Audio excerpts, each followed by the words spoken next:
Magandang hapon at ako nga pala si Kate Sander T. Villanueva,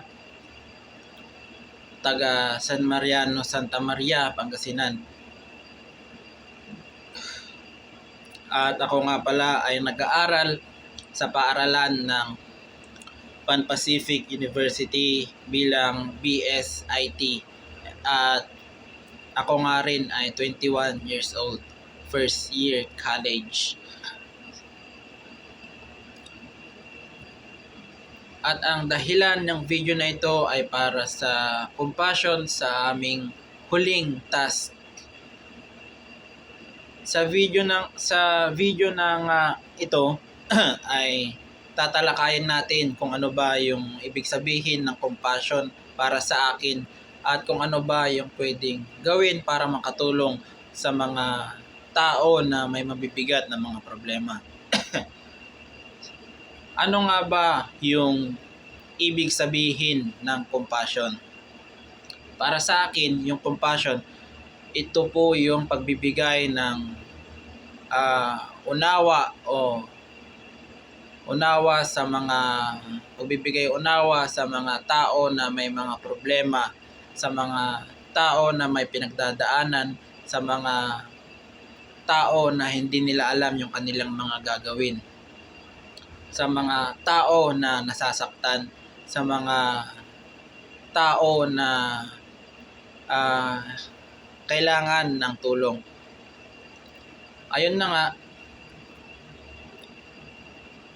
At ganun din, hindi lang yung mga mahal natin sa buhay, hindi lang yung mga kaibigan natin, hindi lang yung mga jowa natin, hindi lang yung mga kamag-anak natin yung dapat natin tulungan, kundi pati yung mga tao na nangangailangan talaga ng tulong, na mga tao na biktima ng mga ibang tao din, yung mga tao na walang mapagsabihan ng kanilang mga problema. Dapat alam natin na kailangan din nila yung tulong natin. So yun, meron akong isang napagdaanan na pwede kong ikumpara sa compassion. Ito yung isang araw, merong sabi sa akin na isa kong kaibigan, may problema siyang malalim o malaki. Ano nga ba yung problemang ito? Ito yung problema na nabagsak siya sa exam. At ang sabi ko sa kanya, unang gagawin ko sa kanya ay pagdadasal ko siya. At alam ko sa pagkakasabi ko na yon, alam ko na medyo mababawasan yung kanyang pinagdadaanan. At dapat din sa atin na mga compassionate na tao, unang-una nilalapitan natin ang Panginoon bago natin sabihan ng mga magagandang bagay yung isang tao. At sa paraan na yon, ang Panginoon ang magbibigay ng talino o kaya kung ano dapat natin sabihin sa tao na yon. At ano pa ba yung mga bagay na pwede nating gawin para matulungan yung tao na yon? Unang-una, pangalawa, kailangan natin siyang sabihan ng mga magagandang salita. Dapat iwasan natin na magsabi ng mga malulungkot na salita dahil sa paraan na yon maaalala niya yung kanyang problema. At kailangan natin siyang pasayahin palalo nang sa ganon unti-unti niyang makalimutan yung kanyang problema. Pero bago natin gawin yun, dapat masabi muna natin kung ano yung kanyang pagkakamali, kung bakit siya bumagsak sa exam, ganon.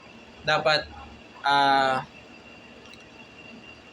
pagsabihan din natin siya na mag-aral lang mabuti para hindi siya mabagsak sa exam na yon. At kailangan din natin siyang tulungan kung maaari na mag-aral ng mabuti, kung ano ba yung kaya natin na ibigay na tulong sa kanya, dapat yun yung gawin natin. At hindi lang yon, pwede rin natin siyang yayain na lumabas, pag-usapan kung ano pa yung mga pwede pang gawin para mawala o malagpasan niya yung kanyang problema. Kagaya na lang ng tulungan natin siya sa pag-aaral, tulungan natin siya sa pagiging masipag na estudyante, nang sa ganon ay maiwasan yung bagsak niya. At meron din yung mga iba pa na nagsasabi sa akin kung ano yung mga problema nila na problema sa pamilya. Yung problema sa pamilya, wala ring iba yon. Basta kung ano man yung problema mo, dapat nangunguna ang Panginoong Diyos dyan bago mo pagsabihan yung tao. Kumbaga, palagi nating ilagay o i-place ang ating Panginoong Diyos sa unahan. Wag na wag natin siyang ilalagay sa pangalawa o sa huli para mas lalong mawala yung ating problema. Napakalaking tulong po ng ating Panginoong Diyos sa mga problema natin. At ganoon na din,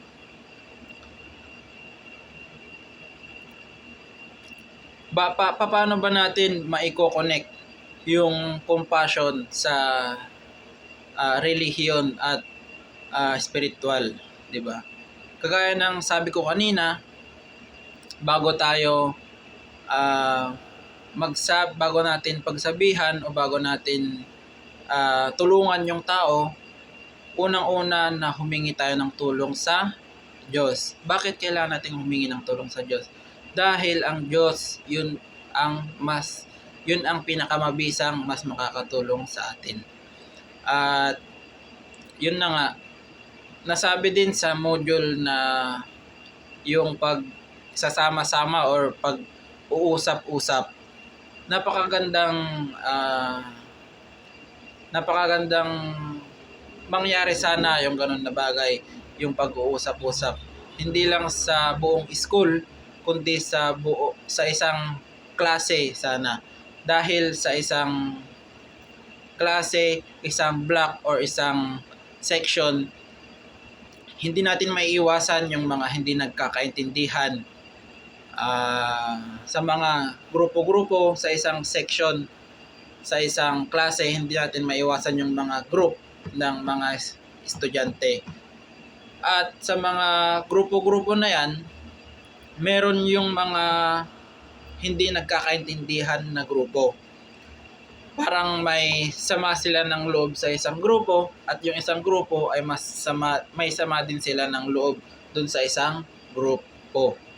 At yun yung pinakamabisang gawin doon ay yung pag-usap-usap, nang sa ganon ay mapag-usapan yung mga hindi pagkaintindihan at magkaroon ng pagkakaisa.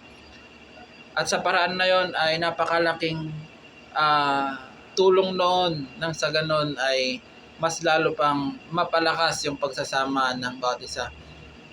At hindi lang sa school ng PU dapat may ganon, dapat mangyari din yon sa iba pang lugar, iba pang school, nang sa ganon yung mundo natin ay mas maging mabuti o mas maging isa tayo. At ganoon na rin, dapat bago natin gawin yung mga ganyang bagay, bago natin kausapin yung mga tao, mga kaibigan at mga mahal natin sa buhay, mga kamag-anak natin na may problema, dapat ipaalala natin sa kanila na ang pinaka makakatulong talaga sa kanila hindi tayo kundi ang ating Panginoong Diyos. Oo, matutulungan natin sila pero hindi natin maaalis yung problema. Dapat may Diyos sila sa buhay nila para ang Panginoon ang kasama nila na tumanggap sa problema at ang Panginoon din ang kasama nila na para maalis yung kanilang problema na pinagdadaanan. At yun lamang po. Ito lang.